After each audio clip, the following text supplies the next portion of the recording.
Hi, magandang umaga po mga ka-farm. Mag-apply na po tayo ng abono sa ating kamatisan. Po, tingnan niya po.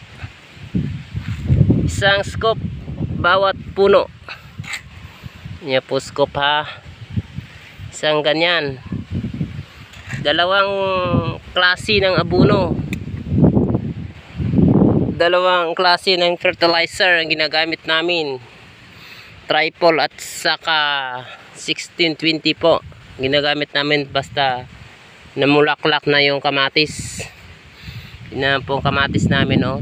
Simula na namulaklak ito mga farm, oh. Nanyo po lahat, oh.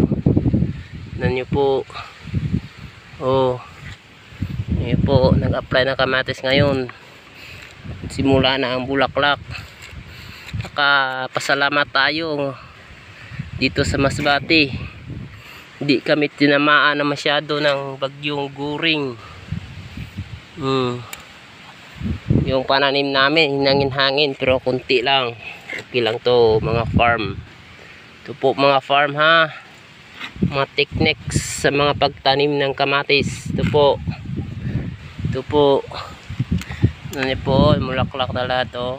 Oh, simula ng bunga, iba na bunga nga na.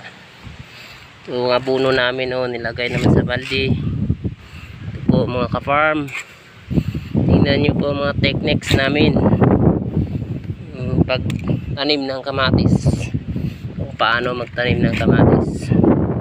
Ito po kamatis namin, oh, mga ka-farm.